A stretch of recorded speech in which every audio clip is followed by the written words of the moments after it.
আমি আজকে ছবি তুলতে পারবো না। ছবি তুলতে পারবো না মানে?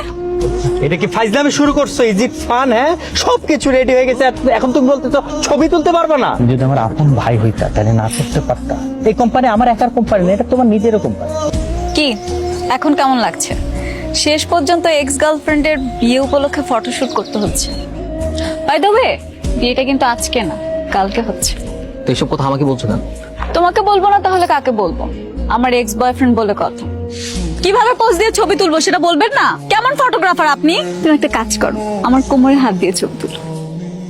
এইভাবে ছবি ভালো উঠবে না, আপনারা পোস্ট চেঞ্জ করে আমি এই পোজে ছবি তুলতে পারবো না। আমাদের ইচ্ছে আমরা এভাবে ছবি তুলছি, আপনি কিছু ছবি তুলুন। আচ্ছা আমরা কি হাসবো নাকি এভাবেই ঠিক আছে? আপনাদের যা ইচ্ছা আপনারা তাই। আমার দিকে তাকিয়ে হাসো, চোখে চোখ রেখে। কি ছবি তুলেছেন এগুলো? একটা ছবিও ভালো হয়নি। ছবি তোলার সময় মনোযোগ কই থাকে? মনোযোগ দিয়ে ছবি তুলতে পারেন না? দেখি দেখি হাসো। বাবা কি এই মেয়েটার ছবি তো ভালো ওঠে কিভাবে? এই মেয়েটা সুন্দর না ক্যামেরাটা সুন্দর, কোনটা? তুলো তো। মানে তুমি দেখো একটা ছবিও সুন্দর হয়নি, তুমি তুলেছো তাই তোমার কাছে সুন্দর লাগছে। কি ব্যাপার? কি সমস্যা তোমার? তুমি এরকম করতেছো কেন? সমস্যা মানে কি এমন করছি আমি? এরকম মুড অফ করে আছো কেন? আমরা এখানে কাপল ফটোশুট করতে আসছি, এমন ভাবে ছবি তুলতেছো যেন মরা বাড়ির ছবি তুলতে আসছো। হাসতে পারো না তুমি? না আমি হাসতে পারি না, এখানে আমার ছবি তোলা হচ্ছে না যে আমাকে হাসতেই হবে। ও হ্যাঁ, হাসবে কি করে? তোমার তো কষ্ট লাগতেছে তাই না? আমার কষ্ট লাগবে কেন? আমার কোনো কষ্ট নাই, আমি এখানে আমার প্রফেশনাল কাজে আসছি, আমার কষ্ট লাগার কি আছে এখানে? এক্স গার্লফ্রেন্ডের বিয়ে ঠিক হয়ে গেছে, সে আরেকজনের সাথে ছবি তুলতেছে, তোমার তো কষ্ট লাগবে। এতই যখন কষ্ট লাগতেছে তাহলে ব্রেকআপ কেন করছি? মাইমা প্লিজ এখান থেকে যাও, শান্তি মতো নাস্তাটা করতে দাও। এই এই কি হচ্ছে সব? আপনারা পোস্ট চেঞ্জ করেন, আমি এই ধরনের অশ্লীল ছবি তুলতে পারবো না। আশ্চর্য, আমার বউয়ের সাথে আমি কিভাবে ছবি তুলবো সেটা কি আমি তোমাকে জিজ্ঞেস করবো? তুমি আমাকে এই কথা বলার কে? বউ মানে? আপনাদের কি এখনো বিয়ে হয়েছে যে এইভাবে ছবি তুলবেন? বিয়ের আগে এইভাবে ছবি তোলা যাবে না। আমাদের ইচ্ছে আমরা ছবি তুলবো, আপনার ছবি তোলার দায়িত্ব, আপনি ছবি তুলুন। আপনাদের তো এখনো বিয়ে হয়নি, এমনও তো হতে পারে যে বিয়েটা হচ্ছে না, তখন এই ধরনের ছবি তোলা দায়ভার নেবে কে? কি অলক্ষণে কথা বলে? মানে এই তুমি না ফটোগ্রাফার প্রফেশনাল, তুমি যে কাজটা করতে আসছো সেই কাজটা করো, উল্টাপাল্টা কোনো কথা বলো না, ঠিক আছে?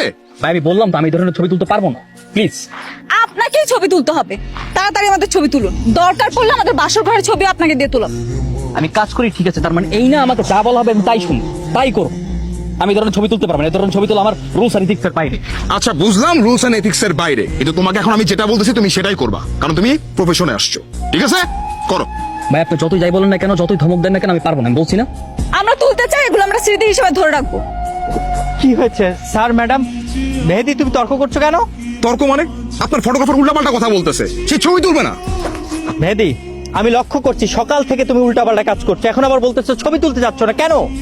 ভাই তারা যেভাবে ছবি তুলতে চাচ্ছে সেভাবে ছবি তোলা সম্ভব না, আমি সেভাবে কখনো ছবি তুলিনি আর তুলবো না। তুলনায় তুলবা, যে কাজ কোনোদিন করো না সেটা তুমি আগ্রহ নিয়ে করবা, সেখানে তুমি বলতেছো তুমি ছবি তুলতে পারবা না। ভাই দেখেন তাড়াতাড়ি করেন, হলুদ রাত্রের বেলা, বেলা ঘুরিয়ে যাচ্ছে, এখন সময় নাই ভাই। বোঝান আপনার ফটোগ্রাফারকে, এখানে শেষ করে আমাদের হলুদের প্রস্তুতি নিতে হবে।